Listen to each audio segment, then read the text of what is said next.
الحمد للہ وکفا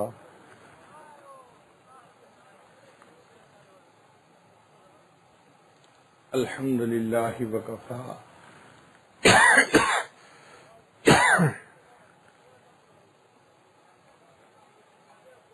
وسلام علی عبادہ الذین اصطفى اما بعد اعوذ باللہ من الشیطان الرجیم بسم اللہ الرحمن الرحیم ربنا وجعلنا مسلمین لک ومن ذریتنا امة مسلمة لک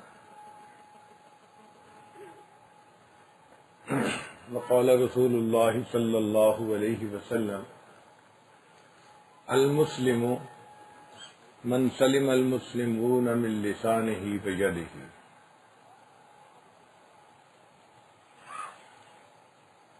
سبحان ربك رب العزة عما يصفون وسلام على المرسلين والحمد لله رب العالمين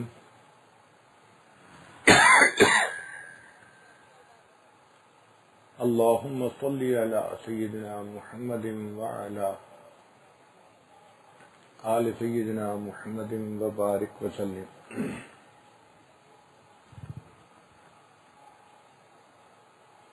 سیدنا ابراہیم علیہ السلام نے جب بیت اللہ کی تعمیر کی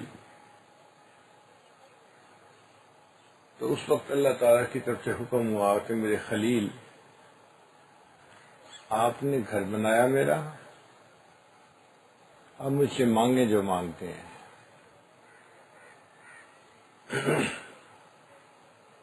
جو امیر لوگ ہوتے ہیں ان کا یہی طریقہ ہوتا ہے۔ ہم لوگ الیکٹریشین کو گھر لاتے ہیں تو پہلے طے کرتے ہیں بھئی پمپ خراب ہے، کتنے پیسے لیں گے؟ جی 500 روپیہ لوں گا، ٹھیک ہے آ جائیے۔ جو امیر لوگ ہوتے ہیں وہ پہلے طے نہیں کرتے ہیں، وہ کہتے ہیں آپ آئیں ہمارا کام ٹھیک کر دیں، جو مانگیں گے ہم دے دیں گے۔ کیا مانگے گا؟ 500 مانگ لے گا، 1000 مانگ لے گا، ان کے لیے اتنا فرق نہیں پڑتا۔ تو جس طرح امیر لوگ کہتے ہیں کہ تم جو مانگو دیں گے، اللہ نے بھی فرمایا کہ میں تو کائنات کا مالک ہوں، پوری کائنات کے خزانے میرے اختیار میں ہیں، میرے خلیل مانگو تم مجھ سے کیا مانگتے ہو۔ تو ابراہیم علیہ السلام نے 3 دعائیں مانگی، جن میں ایک یہ دعا تھی کہ اے اللہ ہم دونوں کو مسلمان بنا دے۔ وہ پیغمبر اسلام تھے، پھر بھی انہوں نے یہ دعا مانگی کہ مجھے اور میرے بیٹے 2 تھے نا، ربنا وجعلنا مسلمین لک، ہم دونوں کو صحیح معنوں میں مسلمان بنا دیں۔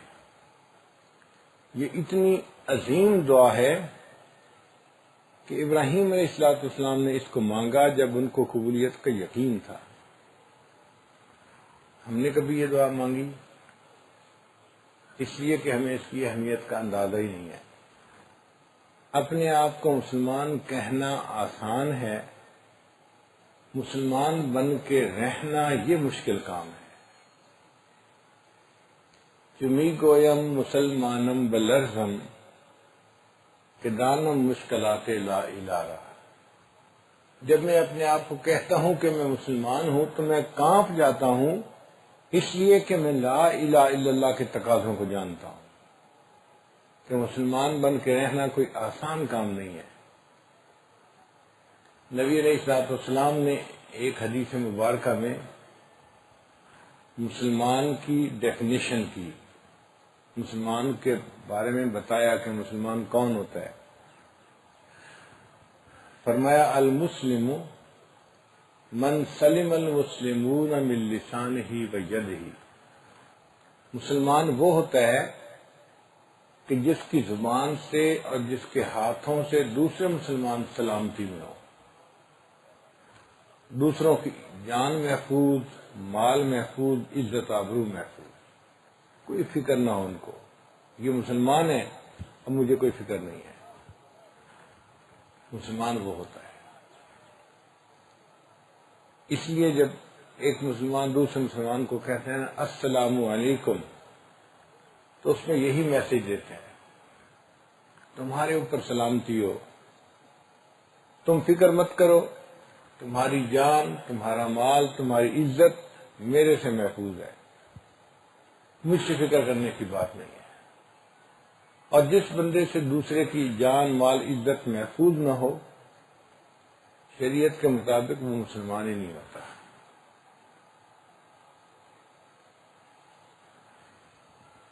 عجیب نکتہ یہ ہے کہ یہاں پر زبان کا تذکرہ پہلے اور ہاتھ کا تذکرہ بعد میں، اس لیے کہ ہاتھ سے کسی کو تکلیف پہنچانے کے لیے طاقتور ہونا ضروری ہے۔ اگر آپ طاقتور نہیں اور کسی کو ایک تھپڑ ماریں گے تو وہ الٹا آگے سے 2 تھپڑ لگائے گا۔ آپ ایک جوتا لگائیں گے اور جواب میں 10 جوتے خود کھائیں گے۔ تو ہاتھ سے تکلیف پہنچانے کے لیے طاقتور ہونا ضروری ہے، زبان سے تکلیف پہنچانے کے لیے کمزور بھی طاقتور کو بھی تکلیف پہنچا سکتا ہے۔ زبان سے ایسی بات کرے کہ دوسرے کا دل دکھے۔ پھر ہاتھ سے تکلیف پہنچانے کے لیے ساتھ ہونا ضروری ہے، زبان سے تکلیف پہنچانے کے لیے پاس ہونا بھی ضروری نہیں۔ دوسرے شہر میں بیٹھ کے کوئی بات کریں اور اس بندے کے دل کو تکلیف پہنچے۔ ہاتھ سے تکلیف پہنچانے کے لیے زندہ ہونا ضروری ہے۔ اب جو فوت ہو گئے ان کو ہاتھ سے تو تکلیف نہیں پہنچا سکتے، لیکن زبان سے ان کو بھی تکلیف پہنچا سکتے ہیں۔ جیسے بعض لوگ سلف صالحین کو برا کہتے ہیں، ان کی روحوں کو تکلیف پہنچاتے ہیں۔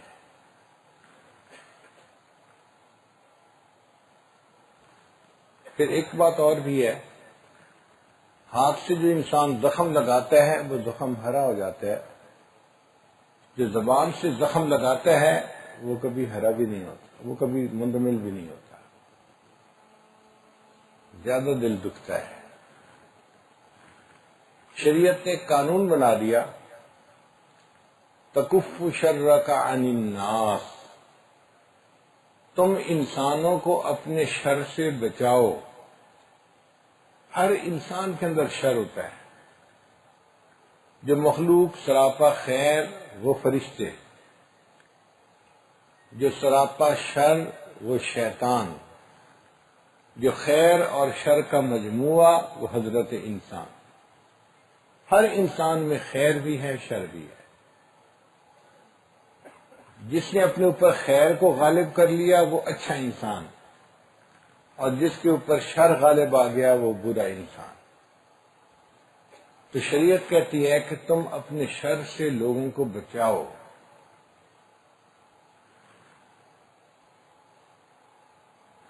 اور کسی کو اپنی تکلیف سے بچانا یہ صدقہ ہے، اس پر ثواب ملتا ہے۔ مثلا آپ کا دل چاہ رہا ہے کسی سے مذاق کرنے کو،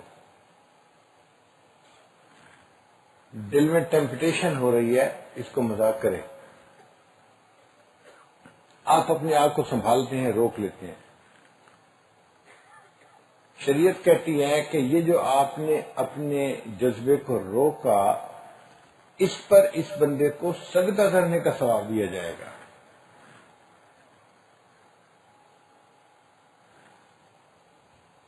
تو تقاضائے گناہ سے بچنے پر بھی شریعت اجر دیتی ہے۔ تو زندگی کا اصول بنا لیجئے کہ اول تو دوسروں کے دلوں کو خوشی دیں، اور اگر کسی کا دل کو خوشی نہیں دے سکتے تو کم از کم تکلیف تو نہ دیں۔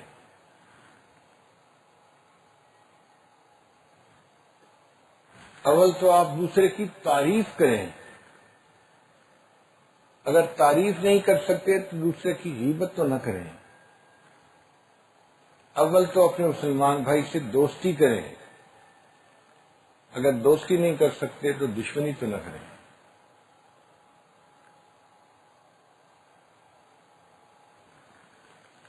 بعض لوگ ہوتے ہیں بہت بے حس قسم کے لوگ ہوتے ہیں، دوسروں کا احساس نہیں ہوتا ان کو.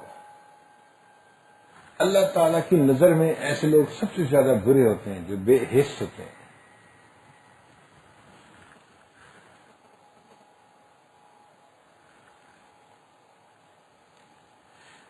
بنی اسرائیل کی ایک نیک عورت تھی، حدیث پاک میں اس کا تذکرہ ہے.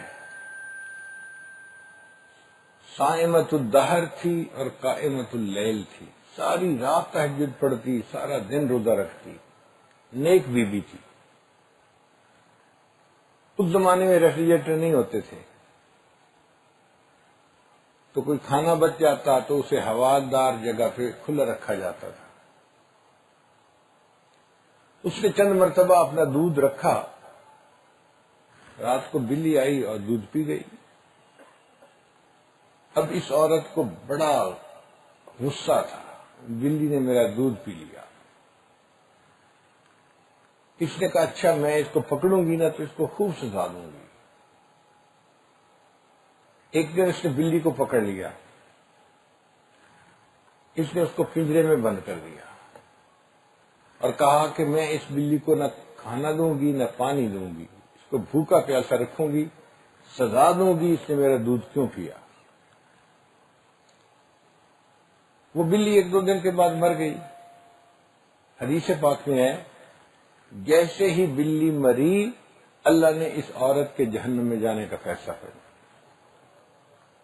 یہ بے حس عورت دوسرے کی تکلیف کا خیال نہیں کرتی. وہ نمازیں پڑھنے والی تھی، وہ روزے رکھنے والی تھی، وہ نیک بیوی تھی، مگر بے حس تھی. اس کی بے حسی اللہ کو ناپسند آئی. اگر ایک جانور کی تکلیف کو محسوس نہ کرنا بھی اتنا بڑا گناہ ہے تو کسی انسان کی تکلیف کو محسوس نہ کرنا کتنا بڑا گناہ ہوگا. اس لیے بے حس نہ بنے، دوسرے کی تکلیف کا ہمیشہ احساس کریں. شریعت نے کہا کہ تم راستے میں جا رہے ہو، کوئی کانٹے دار چیز پڑی ہے، اس سے دوسرے بندے کو تکلیف پہنچ سکتی ہے. آپ نے اس کو راستے سے اٹھا کے کنارے پر رکھ دیا، اتنا کرنے پر صدقہ کرنے کا ثواب دیا جائے گا. اماطۃ الاذی عن الطریق، راستے سے تکلیف والی چیز کو ہٹا دیا.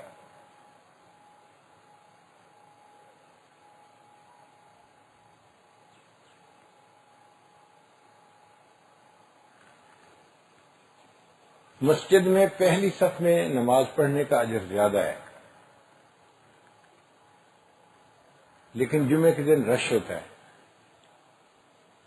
اب ہر بندہ کوشش کرے کہ میں پہلی صف میں جاؤں تو اسے کندھوں سے پھیلانگنا پڑے گا جو بیٹھے ہوئے ہیں، اور بیٹھنے والوں کو تکلیف ہوگی. تو شریعت کہتی ہے کہ نہیں، یہ کندھوں سے پھیلانگ کے جانا تکلیف کا باعث ہے. اب رش کی وجہ سے تم پیچھے بھی نماز پڑھ لو گے، تمہیں پہلی نماز کا ثواب مل جائے گا.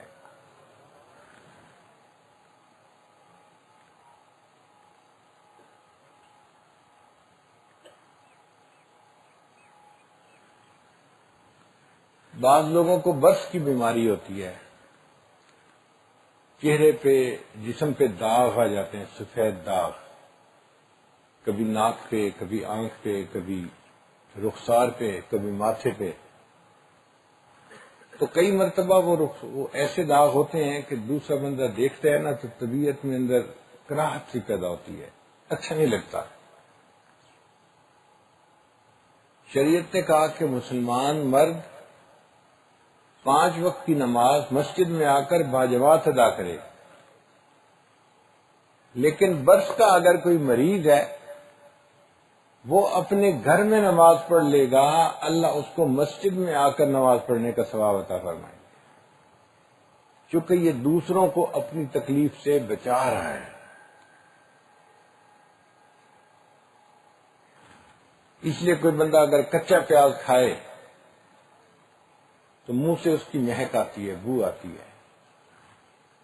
نبی علیہ السلام نے ارشاد فرمایا انی اکرہ ریحھا، مجھے کچے پیاز کی جو مہک ہے، بو ہے، وہ ناپسند ہے۔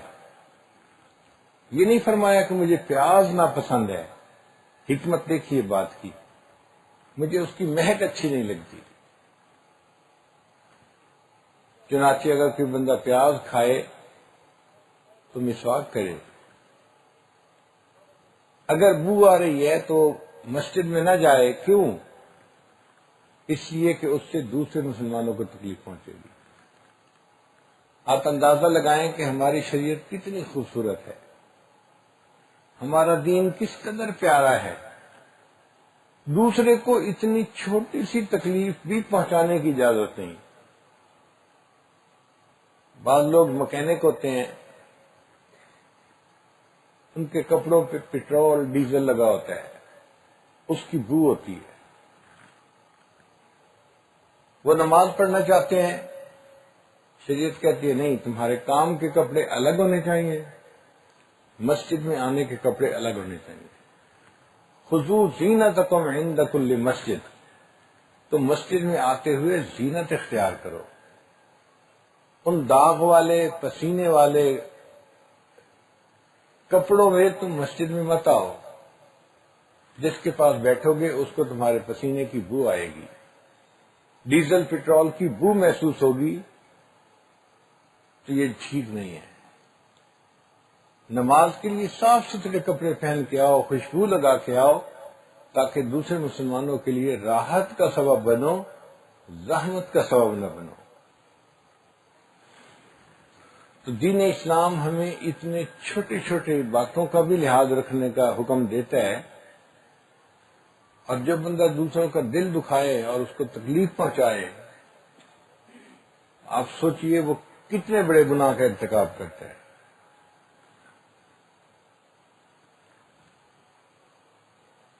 نبی علیہ الصلوۃ والسلام ایک مرتبہ تہجد کے وقت اٹھے، سیدہ عائشہ صدیقہ رضی اللہ تعالیٰ عنہ اسی بستر پہ سو رہی تھی۔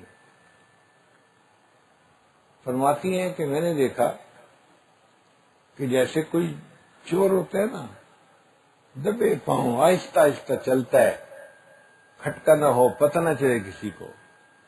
نبی علیہ الصلوۃ والسلام نے جوتے نہیں پہنے، آرام سے نیچے اترے اور ننگے پاؤں چلنا شروع کر دیا۔ میری آنکھ کھلی تھی، میں نے پوچھا، اے اللہ کے حبیب صلی اللہ علیہ وسلم، آپ اس طرح کیوں چل رہے ہیں؟ فرمایا، عائشہ تم سوئی ہوئی تھی، میں نے اٹھ کے وضو کر کے تہجد پڑھنی تھی، میں اس لیے ایسا اٹھ رہا تھا کہ میری وجہ سے تمہاری نیند ڈسٹرب نہ ہو۔ اب آپ سوچئے، بیوی تھی اور آپ اللہ کے نبی علیہ السلام تھے، اگر آپ اٹھتے اور اس کی وجہ سے ان کی نیند کھل بھی جاتی تو کوئی بگ ڈیل نہیں تھی، بڑی بات نہیں تھی، مگر نبی علیہ الصلوۃ والسلام نے اس کا بھی خیال رکھا کہ بیوی کی بھی نیند کو ڈسٹرب نہ کرو۔ اس کا مطلب یہ کہ تم دوسرے کو تکلیف کسی صورت میں بھی نہ پہنچاؤ۔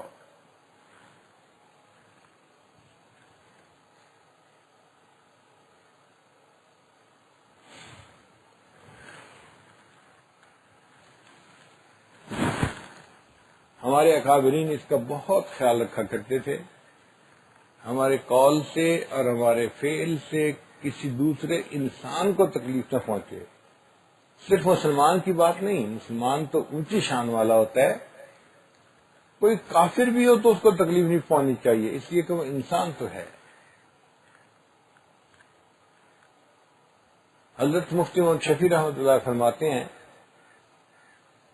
مدرسے میں جب میری تعلیم مکمل ہو گئی تو میرے پاس وقت تھا، میں نے سوچا کہ میں کسی اللہ والے کی صحبت میں جا کے رہتا ہوں۔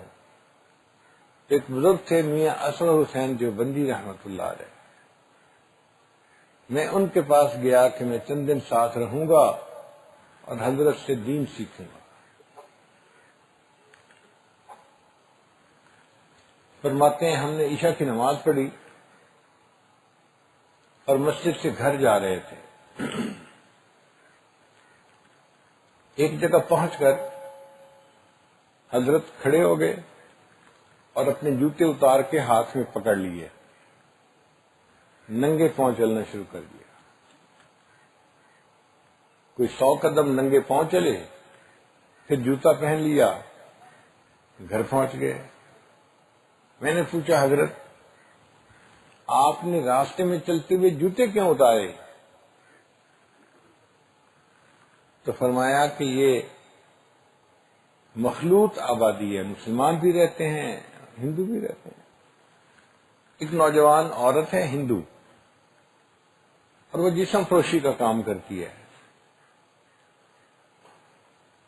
رات کو اس کے گھر پہ مرد آتے ہیں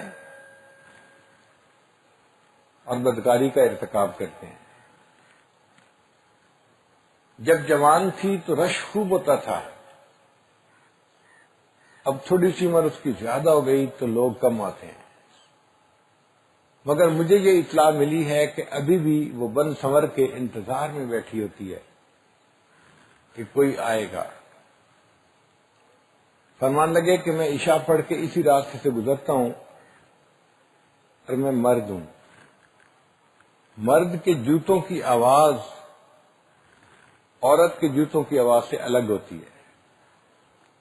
تو میں یہ سوچتا ہوں کہ جب میں اس کے گھر کے قریب سے گزروں گا تو یہ اپنے گھر میں بیٹھ کے آواز سنے گی تو اس کے دل کو امید لگے گی کہ میرا گاہک آیا ہے. اور جب میں وہاں سے چلا جاؤں گا تو اس کا دل ٹوٹے گا، اوہو میرے پاس تو کوئی نہ آیا. میں یہ بھی پسند نہیں کرتا کہ میری وجہ سے اس بدکار عورت کا دل دکھے. میں قریب سے گزرتے ہوئے جوتے اتار دیتا ہوں، اسے پتہ ہی نہ چلے کوئی مرد قریب سے گزرا بھی ہے یا نہیں گزرا. جب ہم صحیح معنوں میں مسلمان تھے ہم دوسرے کے دل کو اتنی بھی تکلیف نہیں پہنچاتے تھے. حالانکہ اگر جوتا پہن کے چلے بھی جاتے تو یہ شریعت میں منع نہیں تھا، مگر جو حساس لوگ ہوتے ہیں وہ دوسرے کی تکلیف کا خیال رکھتے ہیں. فرماتے ہیں اگلے دن دوپہر کے وقت میں نے حضرت کے ساتھ کھانا کھایا تو کھانا کھانے کے بعد میں نے کہا کہ حضرت دسترخوان میں سمیٹ دوں. تو حضرت نے مجھ سے کوشچن پوچھا، بتاؤ تم نے کسی سے دسترخوان سمیٹنا سیکھا ہے؟ ہم سوچیں دسترخوان سمیٹنا کون سا بڑا کام ہے، بچہ بھی سمیٹ سکتا ہے. تو حضرت نے پوچھا کہ کیا آپ نے دسترخوان سمیٹنا سیکھا ہے؟ میں نے کہا حضرت آپ سکھا دیجئے. فرمانے لگے کہ میں پہلے جو بچا ہوا کھانا ہوتا ہے نا یہ اندر گھر پہنچاتا ہوں تاکہ گھر والے اس کو استعمال کر لیں. مومن کے جھوٹے میں شفا ہوتی ہے، برکت ہوتی ہے. تو بچا ہوا کھانا خراب نہ ہو، استعمال میں آ جائے.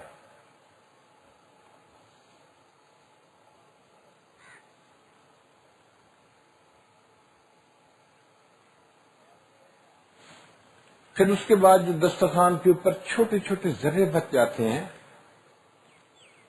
میں ان سب کو اکٹھا کرتا ہوں.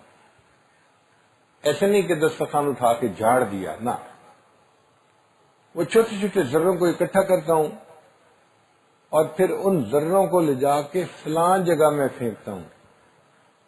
وہاں پر چیونٹیاں ہیں، ہمارے لیے وہ ذرے ہیں، چیونٹیوں کے لیے وہ رزق ہے. چیونٹیاں اس کو کھا لیتی ہیں اور ذروں کا ان کو فائدہ ہو جاتا ہے. پھر ہڈیوں کو میں باہر گلی میں نہیں پھینکتا، فلاں چوراہے پہ پھینکتا ہوں، اس لیے کہ رات کے وقت وہاں کتے اکٹھے ہوتے ہیں اور ان کو قریب میں ہڈیاں پڑی ہوئی مل جاتی ہیں تو ان کے لیے وہ غذا بن جاتی ہے، ہڈیاں بھی کام آ جاتی ہیں. اور یہ جو آپ نے آم کھائے ہیں نا، میں ان آم کی گٹھلیوں اور چھلکوں کو باہر گلی میں نہیں پھینکتا. کیوں نہیں پھینکتے؟ فرمایا کہ جو میرے ارد گرد لوگ ہیں یہ غریب لوگ ہیں، یہ اپنے بچوں کو آم نہیں کھلا سکتے خرید کے. اگر میں باہر پھینک دوں گا چھلکے تو ہمسائے کے بچے دیکھیں گے، ان کے دل میں حسرت ہوگی، اس گھر والے نے اپنے بچوں کو آم کھلائے، ہمارا باپ امیر ہوتا ہمیں بھی آم کھلاتا، ان کے دل میں حسرت ہوگی تو مجھے گناہ ہوگا، میں اس گناہ کا سبب نہیں بنتا۔ حضرت آپ کیا کرتے ہیں؟ فرمانے لگے جو آم کی گٹھلیاں ہوتی ہیں ان کو میں فلاں جگہ گراؤنڈ کے قریب پھینکتا ہوں، عصر کے وقت وہاں محلے کے بچے اکٹھے ہو کے کھیلتے ہیں اور ان کو خوش گٹھلیاں مل جاتی ہیں تو ان کو خوشی ہوتی ہے کہ میں کھیلنے کی چیز مل گئی۔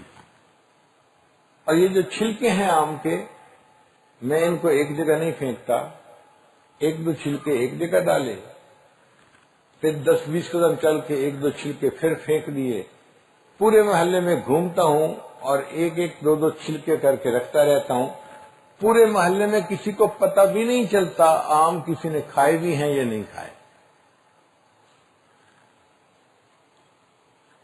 تو ہمارے اکابر دسترخوان کو سمیٹنے میں بھی اس بات کا خیال رکھتے تھے کہ دوسرے کا دل نہ دکھے، دوسرے کو تکلیف نہ پہنچے۔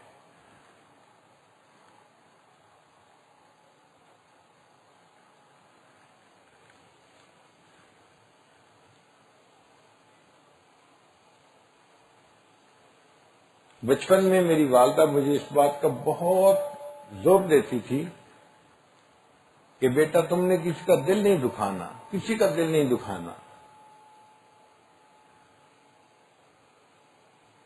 ایک دفعہ میں نے پوچھ لیا، امی آپ ہر وقت مجھے کہتی رہتی ہیں کسی کا دل نہیں دکھانا، کسی کا دل نہیں دکھانا، تو فرمانے لگی کہ بیٹا میرا تو دل چاہتا ہے تم زمین پہ چلو تو پاؤں آہستہ رکھا کرو تاکہ تمہارے پاؤں رکھنے سے زمین کو بھی تکلیف نہ پہنچے۔ تو ہمارے بڑے جو تھے وہ اتنا خیال کرتے تھے کسی کو تکلیف نہ پہنچے۔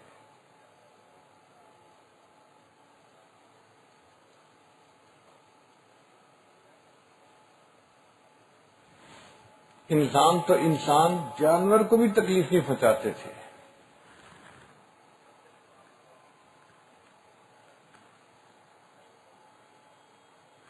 حضرت خواجہ باقی باللہ رحمت اللہ علیہ ایک بزرگ گزرے، سمرقند کے رہنے والے تھے، اور سمرقند میں سردیوں میں سخت سردی ہوتی ہے، سائبیریا کی یخ ہوائیں وہاں آتی ہیں اور سینے کو چیرتی ہوئی چلی جاتی ہیں۔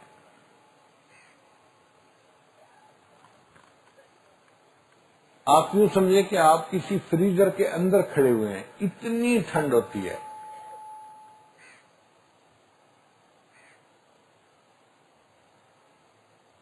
ایک دفعہ ہمیں گاڑی سے اترنا پڑا رات کے وقت میں، اتنی ٹھنڈی ہوا چل رہی تھی کہ میں نے کپڑوں کے اوپر سویٹر پہنی ہوئی تھی، اوپر ویسٹ کوٹ پہنی ہوئی تھی، اوپر ایک بڑا کوٹ اون کا پہنا ہوا تھا، اور اس کے اوپر میں نے گرم کمبل لیا ہوا تھا۔ ان تمام کپڑوں کے باوجود ایسی ٹھنڈ تھی کہ مجھ سے 4 منٹ باہر نہیں کھڑا ہوا گیا۔ مجبور ہو کے میں پھر گاڑی کے اندر آ کے بیٹھ گیا کہ باہر بہت ٹھنڈ ہے۔ تو اتنی وہاں ٹھنڈک ہوتی ہے۔ خواجہ باقی باللہ رحمۃ اللہ تہجد کے لیے اٹھے اور انہوں نے ٹھٹھرتے ٹھٹھرتے چند رکعت تہجد پڑھی۔ خیال تھا کہ جلدی سے میں بستر میں جاؤں اور رضائی میں لپٹ کے بیٹھوں اور پھر باقی اوراد، وظائف، مراقبہ رضائی کے اندر بیٹھ کے کروں گا۔ جب نفل پڑھ کے بستر کی طرف آئے تو دیکھا کہ ایک بلی کہیں سے آ گئی تھی اور رضائی کے اندر وہ سو رہی تھی۔ تو خواجہ باقی باللہ رحمت اللہ علیہ نے سوچا اب میں اگر بستر میں بیٹھوں گا تو یہ بلی جاگ جائے گی اور اس کی نیند ڈسٹرب ہوگی، اس کو تکلیف ہوگی۔ واپس مصلی پہ آ کے بیٹھے، پوری رات ٹھٹھرتے رہے، بلی کو تکلیف نہیں پہنچائی۔ صبح کے وقت اللہ نے الہام فرمایا میرے بندے تم سمرقند سے دہلی کی طرف ہجرت کرو، ایک بڑی شخصیت تم سے بیعت ہوگی۔ فرماتے ہیں کہ میں ہجرت کر کے دہلی آیا اور وہاں پر امام ربانی حضرت مجدد ثانی رحمت اللہ ان کے ہاتھ پر بیعت ہوئے۔ تو ایک بلی کو تکلیف نہ دینے پر اللہ نے ان کو اتنا بڑا انعام عطا فرما دیا۔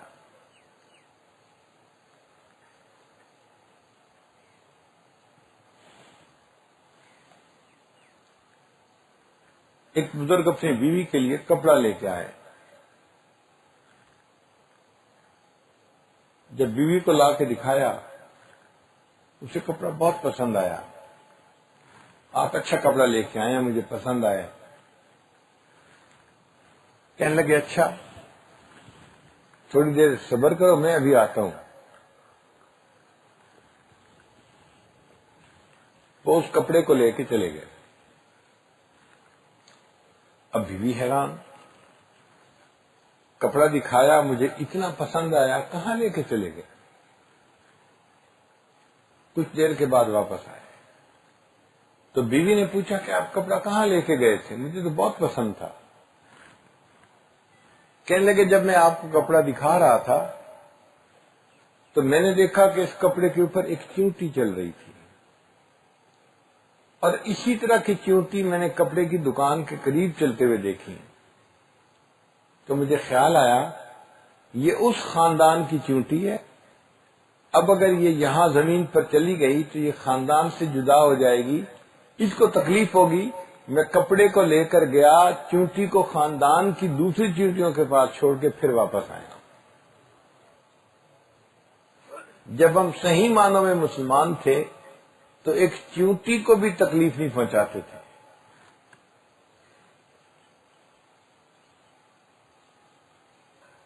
اور آج ہم انسانوں کو نہیں، مسلمانوں کو تکلیف پہنچاتے ہیں، اور صرف مسلمانوں کو نہیں، رشتہ داروں کو تکلیف پہنچاتے ہیں، اور رشتہ داروں کو ہی نہیں، گھر کے جو محبوب لوگ ہیں، ماں ہے، بہن ہے، بیوی ہے، بچے ہیں، بھائی بہن ہیں، ان کے لیے تکلیف کا باعث بنتے ہیں۔ تو اب آپ بتائیے کہ جو گھر کے لوگوں کو تکلیف پہنچائے گا پھر وہ اپنا ٹھکانہ کہاں بنائے گا؟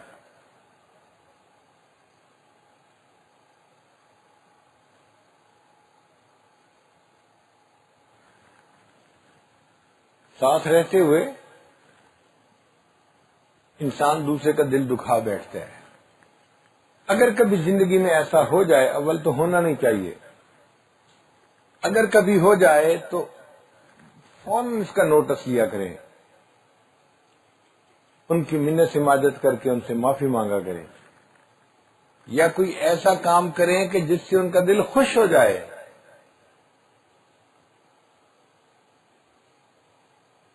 صحابہ کرام کا عمل یہی ہے۔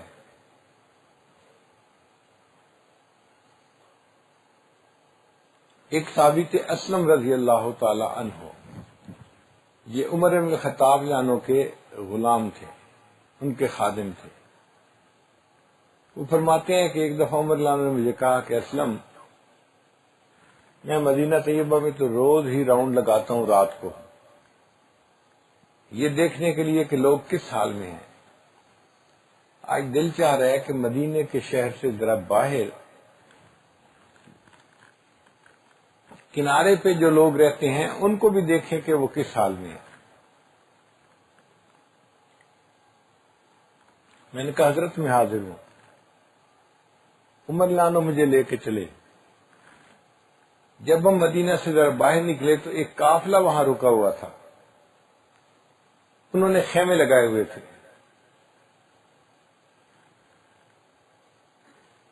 ہم وہاں گئے تو خیمے والے اپنے اپنے خیمے میں آرام کر رہے تھے۔ ایک خیمے کے سامنے ایک عورت تھی اور اس کے 2 بچے تھے،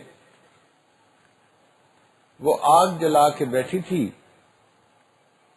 سوئی ہوئی نہیں تھی۔ تو عمر لانو اس کے پاس گئے، نام تو نہیں جانتے تھے کہ کون ہے۔ یا اہل الضو، اے روشنی والو، یہ نہیں کہا اے آگ والو، کیونکہ آگ والوں کہنے کا مقصد کچھ اور بھی بن سکتا تھا. اے روشنی والوں تم کس حال میں ہو؟ عورت نے کہا کہ میں ایک پردیسی عورت ہوں، بیوہ ہوں، میرے پاس خرچہ نہیں ہے، نان نفقہ نہیں ہے، اور میرے 2 بچے ہیں اور دونوں بھوکے ہیں. اب میں نے آگ جلائی ہے اور پانی برتن کے اندر ڈال دیا ہے. میرے بچے کھانا پکنے کی انتظار میں تھوڑی دیر تو روتے رہیں گے اور پھر رو رو کے سو جائیں گے. میں بھی سو جاؤں گی اور ہماری رات کٹ جائے گی. عمر لان نے جب یہ سنا کہ بچے بھوکے ہیں اور رو رہے ہیں اس لیے کھانے کو کچھ نہیں، پریشان ہو گئے. ان بچوں کو کھانا پہنچانا تو میری ذمہ داری ہے. مجھے کہنے لگے چلو چلتے ہیں. واپس شہر لے کے آئے، بیت المال کا دروازہ کھلوایا اور بیت المال سے آٹا لیا، گھی لیا، شہد لیا. یہ استعمال کی چیزیں ہوتی ہیں. اور مجھے کہا کہ اسلم یہ آٹے کی بوری میری پیٹھ پہ رکھ دو. میں نے کہا حضرت میں آپ کا نوکر، آپ کا غلام، میں آسانی سے اٹھا لوں گا، میری عادت ہے یہ کام کرنے کی. سامان لے کے نہیں، ذمہ داری بھی میری تھی اور اس کو پورا بھی میں کروں گا. اپنی پیٹھ پہ وہ آٹے کی بوری رکھ لی اور چلنے لگے. راستہ لمبا تھا. وہ کہتے ہیں کہ میں نے دیکھا کہ ان کو سانس چڑھ گئی ہے اور بڑی مشقت ہو رہی ہے اٹھا کے لے جانے میں. میں نے کہا کہ جی میری پیٹھ پہ رکھ دیں، میں اٹھا لیتا ہوں. نہیں، میں لے جاؤں گا، ذمہ داری میری تھی، لہذا اب یہ ان کو پہنچانا میرا کام ہے. عمر لانو پھر واپس اسی عورت کے پاس پہنچے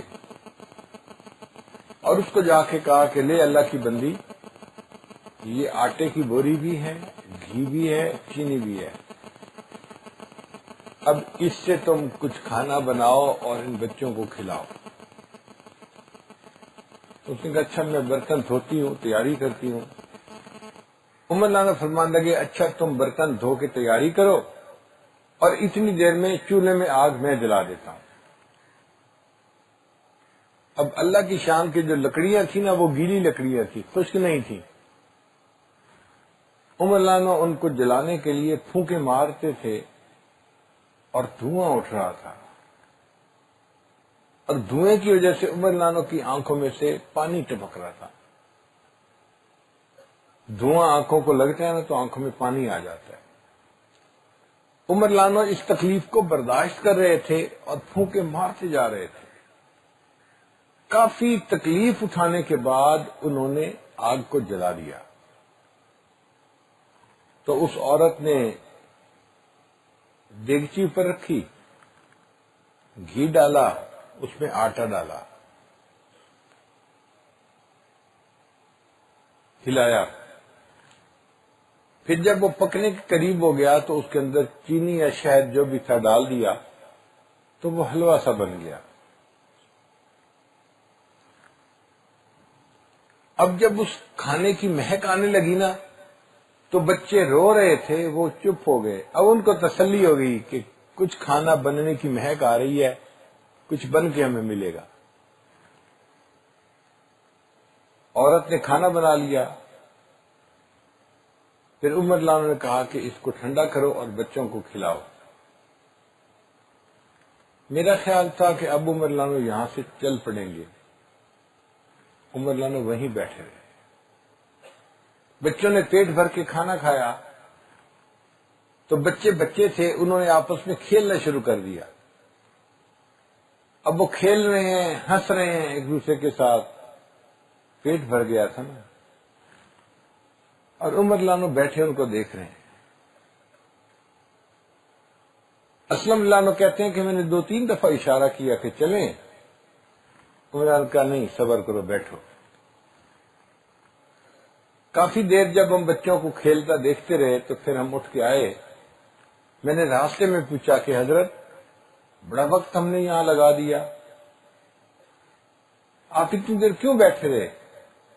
عمر اللہ نے کہا کہ اسلم، میں نے ان بچوں کو اپنی آنکھوں سے روتے ہوئے دیکھا تھا، اب میرا دل چاہتا تھا اپنی آنکھوں سے ہنستے ہوئے بھی ان کو دیکھا۔ چھوٹے بچوں کی تکلیف کا اتنا خیال تھا۔ تو اگر ہم کسی کے رونے کا باعث بنے تو پھر اس کے دل کی خوشی کا باعث بھی تو بن سکتے ہیں۔ ایک بیٹا ایسی حرکت کرتا ہے کہ ماں روتی ہے تو یہ ماں کے آنسوؤں کو چھوٹا نہ سمجھیں۔ ایک آدمی مس بہیو کرتا ہے، اس کی بیوی روتی ہے، وہ بیوی کے آنسوؤں کو چھوٹا نہ سمجھے، ڈرے۔ اگر میں نے اس کو نظر انداز کیا تو پتہ نہیں پھر میرے اوپر کیا عذاب آئے گا۔ اور کوئی ایسا کام ضرور کرے کہ جس سے اس تکلیف پہنچنے والے بندے کو خوشی مل جائے۔ رلایا ہے تو ہنسانا بھی ہماری ذمہ داری ہے، ان کے دل کو خوش کرنا بھی ہماری ذمہ داری ہے۔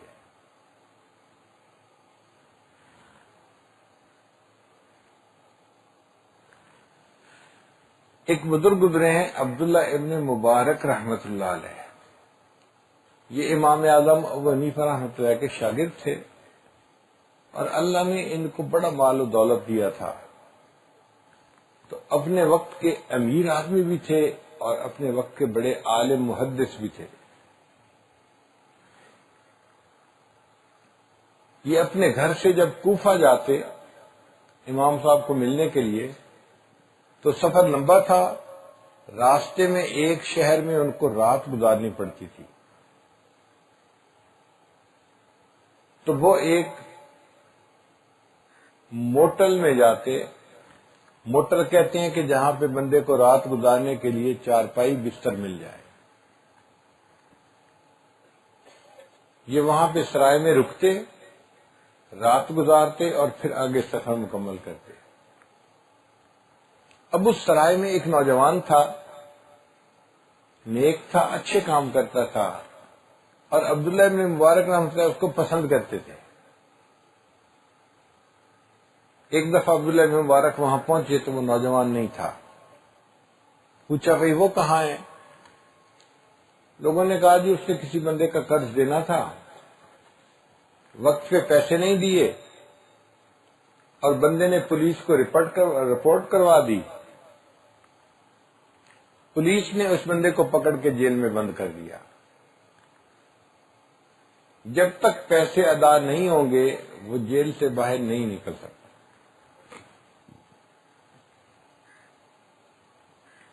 عبداللہ بن مبارک رحمۃ اللہ علیہ صبح اٹھے تو تھانے دار کے پاس گئے، بھئی ایک نوجوان تھا، اس کو آپ نے جیل میں کیوں بند کر دیا؟ اس نے کہا جی جن کے پیسے دینے تھے انہوں نے اس کی شکایت کی تھی، میں نے جیل میں بند کر دیا، ابھی پیسے ادا کرو گے تو چھوٹو گے ورنہ نہیں۔ عبداللہ بن مبارک رحمۃ اللہ نے اس سے پوچھا بھئی اگر اس کے پیسے میں ادا کر دوں تو کیا اس کو چھوڑ دو گے؟ تھانے دار نے کہا جناب ہمیں تو چاہیے کہ جس کا حق ہے اس کو حق مل جائے، آپ دے دیں گے تو بھی میں اس کو آزاد کر دوں گا۔ عبداللہ ابن مبارک رحمۃ اللہ نے جو قرضہ تھا سارا کا سارا ادا کر دیا، اور نوجوان کو یہ بھی نہیں بتایا کہ تمہیں میں نے چھڑوایا ہے، اور تھانے دار سے وعدہ لیا کہ میری زندگی میں تم کسی کو یہ راز نہیں کھولو گے۔ اس نے کہا مجھے کیا غرض ہے کسی کو بتانے کی، حق والے کو حق مل گیا، بس مسئلہ ختم ہو گیا۔ عبداللہ بن مبارک رحمۃ اللہ اس کے بعد درجنوں دفعہ اس شہر میں گئے، ٹھہرے۔ وہ لڑکا ان کو واقعہ سنایا کرتا تھا کہ جی ایک آدمی کا قرضہ دینا تھا، میں دے نہیں سکا تو مجھے جیل میں بند کر دیا گیا، اور کسی بندے نے میری طرف سے قرضہ دیا اور میں چھوٹ گیا۔ آپ ساری زندگی اس سے واقعہ سنتے رہے، اس کو نہیں بتایا کہ قرضہ تو میں نے دیا تھا۔ جب عبداللہ بن مبارک کی وفات ہوئی تو تھانے دار نے بلا کے اس نوجوان کو کہا کہ نوجوان، تمہیں جیل سے جس بندے نے نکالا تھا وہ عبداللہ بن مبارک تھے، آج ان کی وفات ہو گئی۔ ہم دوسرے کا دل خوش کرتے تھے، اس طرح پتہ بھی نہیں چلنے دیتے تھے۔ ایک شخص عبداللہ بن مبارک کے پاس آیا، حضرت میرے اوپر 500 ریال کا قرضہ ہے، اگر آپ مجھے دے دیں تو میں قرضہ ادا کر دوں گا، میری ٹینشن ختم ہو جائے گی۔ عبداللہ بن مبارک نے کاغذ لیا اور اس کے اوپر 700 درہم لکھے اور کہا اچھا بھائی یہ میرے سیکٹری کے پاس لے جاؤ اور ان سے پیسے لے لو۔ وہ بڑا خوش ہوا کہ میں نے 500 درہم مانگے ہیں، اب مجھے 500 درہم مل جائیں گے۔ سیکٹری کو جا کے چٹ پکڑائی، بھائی مجھے 500 دینار کی درہم کی ضرورت تھی، حضرت نے اجازت دے دی ہے اور یہ چٹ لکھ دی ہے تو مجھے 500 درہم چاہیے۔ اب مانگنے والا 500 درہم مانگ رہا ہے، جب اس نے چٹ پڑھی تو اس پر 700 درہم لکھا ہوا تھا، تو سیکٹری بھی پریشان، 500 دوں یا 700 دوں؟ اس نے کہا اچھا بھائی میں ذرا حضرت سے نا ویریفائی کر کے آتا ہوں کہ کتنے پیسے دینے ہیں۔ وہ سیکٹری حضرت کے پاس آیا، حضرت یہ مانگ تو رہا ہے 500، چٹ پہ لکھے ہیں 700، تو دینے کتنے ہیں؟ حضرت نے کہا اچھا چٹ پر 700 لکھے ہیں؟ اس نے کہا جی۔ اچھا چٹ مجھے دکھاؤ۔ حضرت نے چٹ ہاتھ میں لی اور 700 کو کاٹ کے اس کے اوپر لکھ دیا 1400۔ اب سیکٹری حیران، بندے کو 500 چاہیے، چٹ پہ 700 لکھے ہوئے تھے، پوچھنے آیا تو کاٹ کے 1400 کر دیے۔ اب اس نے اس کو 1400 دے تو دیے چونکہ حضرت نے حکم دیا تھا، لیکن اس کو بات سمجھ میں نہ آئی کہ کوئی درختوں سے پتے تو توڑتے نہیں کہ مال اتنا زیادہ ہے، وافر ہے کہ جو چاہو لٹاتے جاؤ۔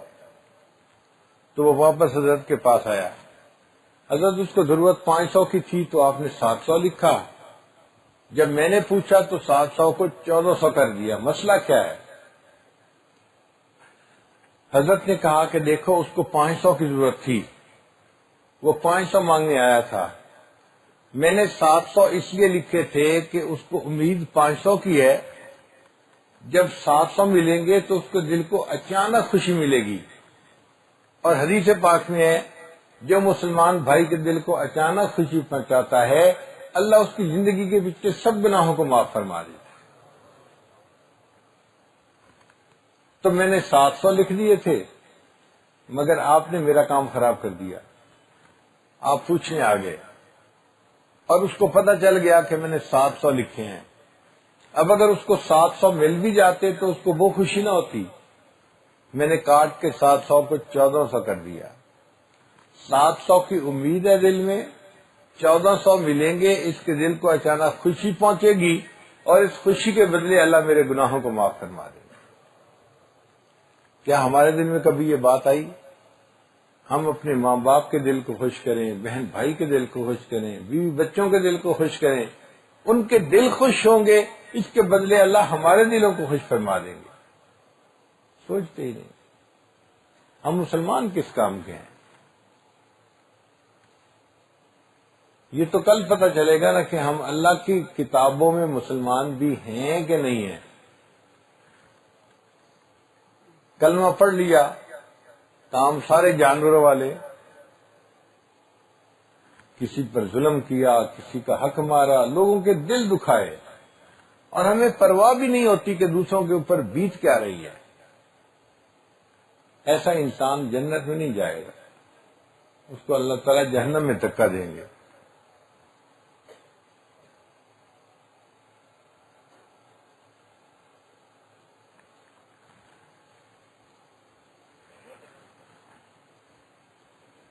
اللہ تعالیٰ قرآن مجید میں ارشاد فرماتے ہیں ویل لکل ہمزۃ لمزہ، ویل ہے ہر اس بندے کے لیے جو عیب جو ہو اور عیب گو ہو۔ یہ دو الگ الگ گناہ ہیں۔ بعض لوگوں کی نگاہیں ایسی مائکروسکوپک ہوتی ہیں، نظر پڑتی ہے اور دوسروں کی چھوٹی چھوٹی غلطیوں کو بھی نوٹ کر لیتے ہیں۔ یہ عیب جو لوگ ہیں، عیب کے متلاشی لوگ ہیں۔ اور بعض بندوں کی عادت ہوتی ہے کہ کسی کی تھوڑی سی غلطی کا پتہ چلے اس کو دوسروں کو بتاتے ہیں، فون پہ اس کو بھی بتایا، اس کو بھی بتایا، اس کو بھی میسج کر دیا، اس کو بھی میسج کر دیا۔ یہ عیب گو ہوتے ہیں، عیب بیان کرنے والے۔ اور کئی مرتبہ یہ دونوں بیماریاں ایک ہی بندے میں ہوتی ہیں، وہ عیب جو بھی ہوتا ہے، عیب گو بھی ہوتا ہے۔ تو ایسے بندوں کے لیے اللہ فرماتے ہیں کہ قیامت کے دن ان کو ایک وادی ہوگی جہنم کی جس کو ویل کہیں گے، اس میں عذاب دیا جائے گا۔ اس میں عذاب کیا ہوگا؟ ذرا غور کیجئے۔ اللہ تعالیٰ فرماتے ہیں نار اللہ الموقدہ، ایک آگ ہوگی جس کو اللہ نے جلایا ہوگا اس جگہ۔ مفسرین نے لکھا کہ آگ کا ایک ستون ہوگا، اس کے ساتھ اس بندے کو باندھ دیا جائے گا، اور اس جگہ انگارے ہوں گے فرش پہ